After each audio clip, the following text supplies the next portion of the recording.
What's up, Sean Rochester here for 5 Reasons Sports. Doing a quick take 5 on Heat Pistons opening night. I put out some 5 keys. I'm going to try to do this every single game and then make a video that kind of goes into more detail than the characters are allowed on Twitter or X. So the first one, talking about Heat injuries. You have Josh Richardson out. You have Haywood Highsmith out. A limited Caleb Martin. Who's going to step up? Jaime Jaquez is the guy that I think everybody's pointing to, maybe Nikola Jokic. Jaquez also is dealing with a little bit of injury. He seems like he's going to be okay.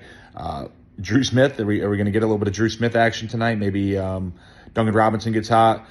It's going to have to be some people step up in the minutes that Josh Richardson and Haywood Highsmith would have filled, especially early on. I think you probably see Spo play a more extended rotation than you would if this was obviously a late season or a playoff game. Second one, watching the first couple minutes of each quarter. I normally have a bit that I talk about, forcing the first time out. Really what I'm looking for is not so much about momentum, but what we do in those first few minutes, especially in the first and third quarter. Assuming Lowry and Love start together, are they going to be digging us holes because they can't defend? Or is that defense going to hold up? Or are they going to be so great offensively and shooting the ball? What are those first couple minutes going to look like? Because that's going to probably dictate how this lineup looks. Are the starting lineup going to stay the same? Is the rotation going to stay the same? Or are changes on the horizon? Third and fourth one, really talk about the Pistons. Monty Williams tonight, he's been in Phoenix, coming over to Detroit, got a big bag for getting this job. In New Orleans, he did the same thing as he did in Phoenix. He develops young teams. He does a good job. He's a great mentor. He builds programs. But it takes time. It's not going to happen just in training camp. It's not going to happen over the summer. It's going to take time for him to correct bad habits. And these guys that have been in Detroit for 2 or 3 years, that have built bad habits, played bad basketball, have not been in winning situations, he's got to break those down and make those habits into good habits if he wants to build a winning program. So tonight, I'm interested to see how he's going to deal with, when people make mistakes. Maybe they're lazy on defense. What does he do in terms of pulling them out and adjusting minutes for these young players that are also very talented? A lot of talent on that Detroit team.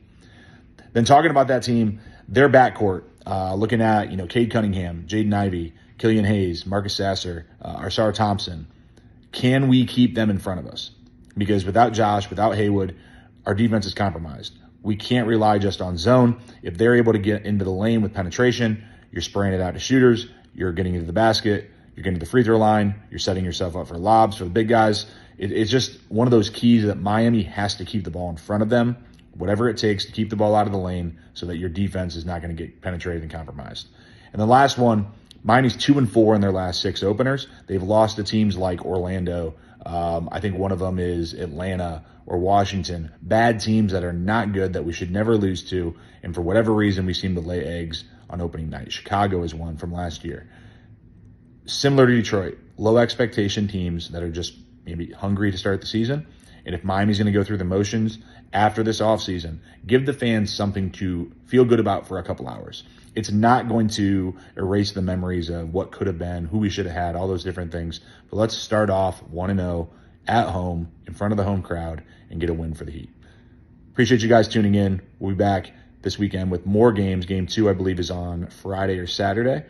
Still not ready for the regular season yet. But thank you for tuning in. We'll be on 5 Reasons Sports with lots of content during this Heat Pistons game. Go Heat.